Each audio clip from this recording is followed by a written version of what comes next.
Hey there, and welcome back again to YAS, a stripper podcast. On this podcast, we'll discuss how classifying each other as people and workers is dangerous to society and marginalized groups of people. We'll also talk about the climate in and outside of the strip clubs and all of the amazing things that strippers do. And of course, we'll talk about all of the things in between. I'm your queen, A.M. Davies, and this is YAS, a stripper podcast. Hey there, and welcome back to another episode of YAS, a stripper podcast. Today's format is very different. We decided to have strippers call in from all over the world. We have mostly American strippers, but also from the UK and from Canada as well. And the reason I wanted to do a podcast this way, an episode this way, is because I really wanted to hear other people's voices and get a real idea of what's going on with them. And I just wanted to listen. And I was telling somebody the other day about how throughout this journey that I've been on, which is being an advocate for strippers, that I had to learn over time how to truly listen. And I thought I was a good listener for a long time. And it kind of just dawned on me overnight one day that I wasn't really truly listening to what strippers want or what they're going through. I had learned all this new information and I was just spitting it back at them as information that they needed to know. And it was the only information they needed to know. And it was the right information. And I didn't take the time to sit back and think of their perspectives or their individual experiences. And so that's why we're having this format today. Basically, so I can shut the fuck up as much as possible, which is really hard for me to do, and just listen to what's going on in their world. Because quite frankly, I spend a lot of my time being very angry at club managers and owners, but there are people out there that are at least trying to do the right thing.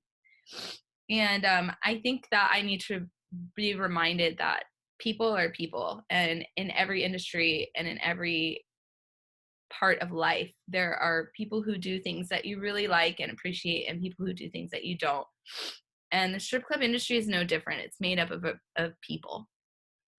And it's how people choose to be, not about how owners or employers of strip clubs choose to be. It's how those people choose to be. And that's what the real crux of all of this is.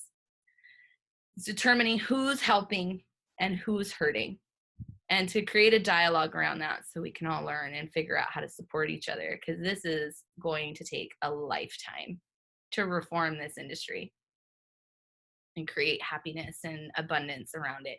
So we're not doing 4-for-1 today. We're not doing stripper tips. We are just listening to these amazing dancers tell their stories and to connect with them. So I hope you enjoy. Hey everyone, I'm very excited for our next caller.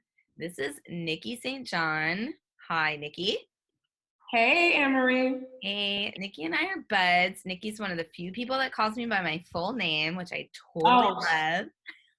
I love it.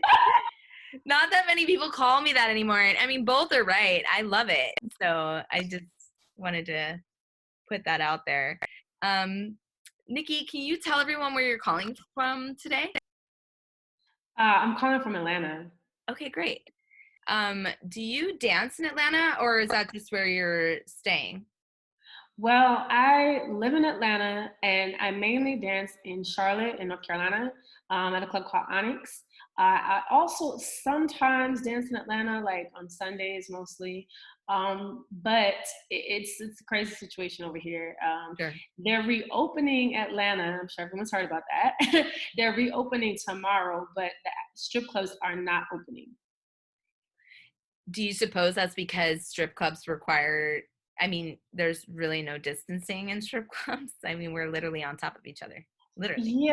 Yeah. I think that has a lot to do with it, especially because Atlanta clubs are really small and they get packed pretty quickly. As far as Charlotte's concerned, they're not opening things yet, but those clubs are a lot bigger. So I could really see the social distancing thing working there, because there are so many like booths and like, areas where a party could come and be, sectioned off. But still, it's like if you have a party of like, say 6 people, and then you have 5 dancers over there in that section, it's still like 9 people in a very small booth.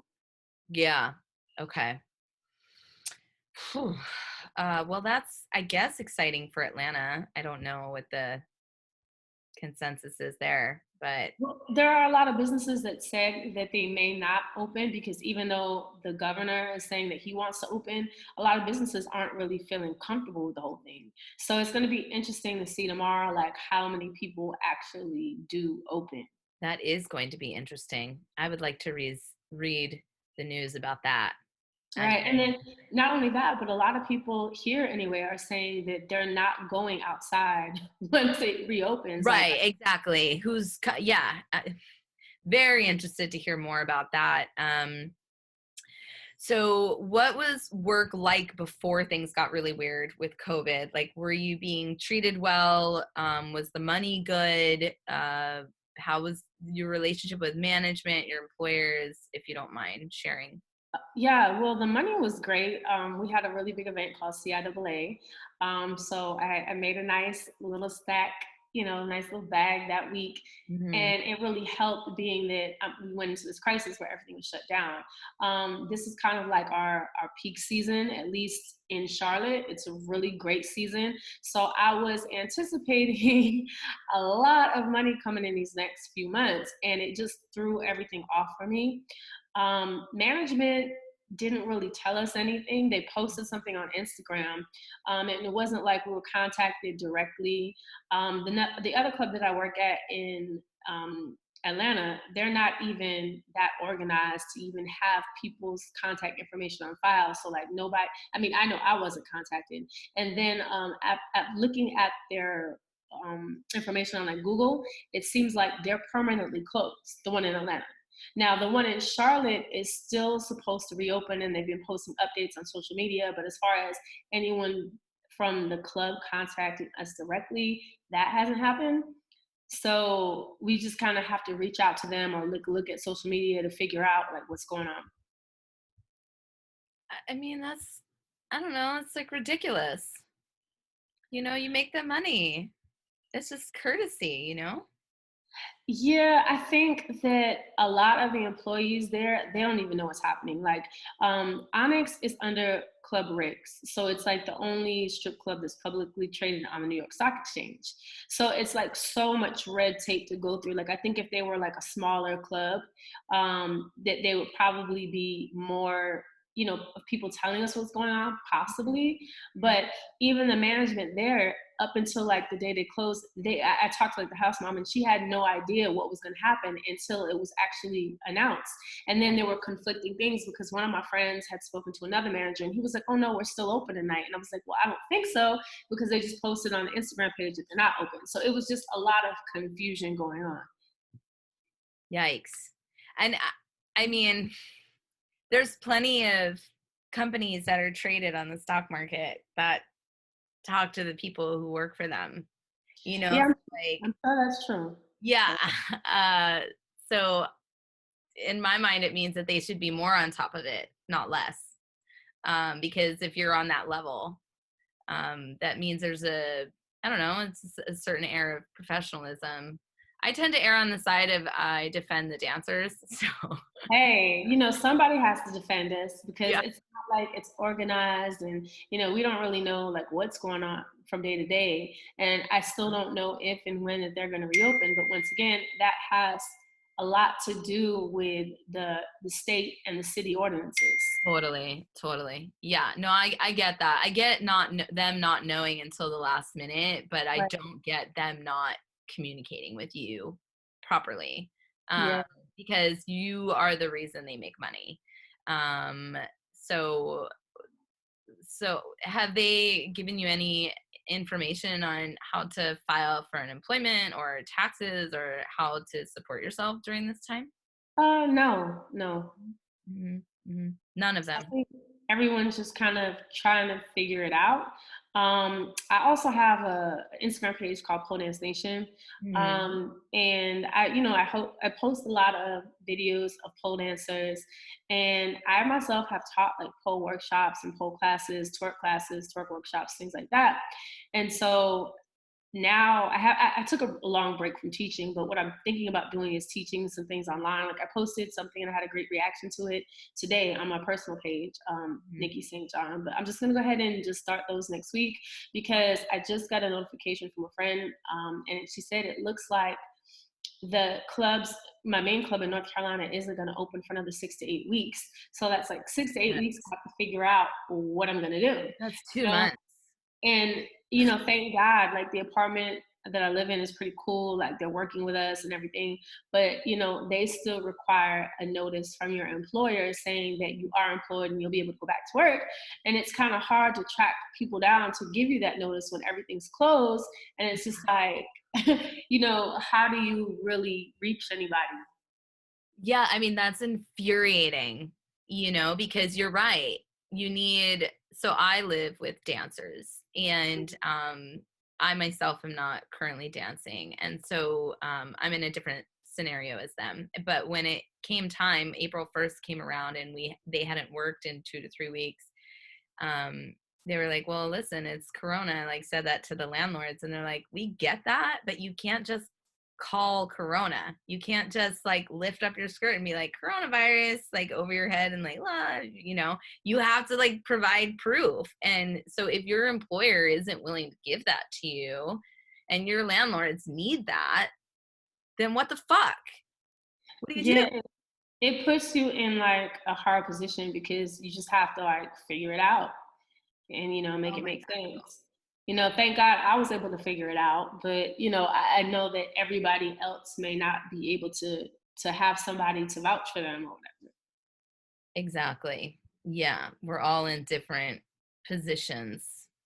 Right. Yeah. And then it's like, even though, we work in a cash business and we save money, still, we don't know how long this is going to last. So it's not like I'm in a rush to pay major things like rent when I Yeah. know that I need to eat every day. Yeah. I know so it's just kind of like a balancing act, and it's like, okay, you have to prioritize what makes the most sense. And then I had an issue with my wisdom tooth, and then that needs to come out, something Mm, so much pain. It's like, okay, well, do I pay for my teeth and do I pay my rent?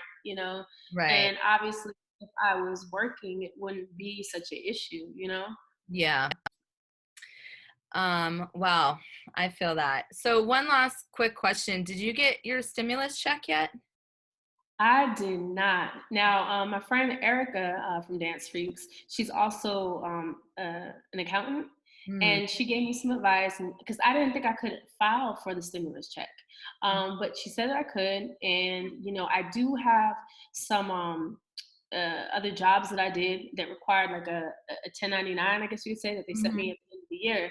So I went ahead and I applied, but when I go to check on the status of the stimulus check, I keep getting an error message, and Yeah. it's saying that you may not qualify for Yeah. it. So then it's like, well, do I qualify or I don't Yeah. qualify? Because I don't know. Yeah, some strippers are getting it, some aren't. So it just depends on, I think there's a lot of glitches in the system. So I think that's why you're getting that error message. So and then it's like, well, who do you call to talk to? Because I called the IRS number, and then it said that they're not providing any live support at this time. But it's like, this is the time when we really need the live support because we really could use the money, or at yeah, least I know. yeah. Well, getting different stories from all over the country. That's why we're doing this. So thank you so much. Any questions, comments, or concerns, you can email us at yesastripperpodcast@gmail.com. Be sure to follow us on Instagram at yesastripperpodcast. And you can catch the show on YouTube, Spotify, SoundCloud, anywhere that you can find podcasts. We hope you tune in next week. I've been your host, A.M. Davies. See you soon.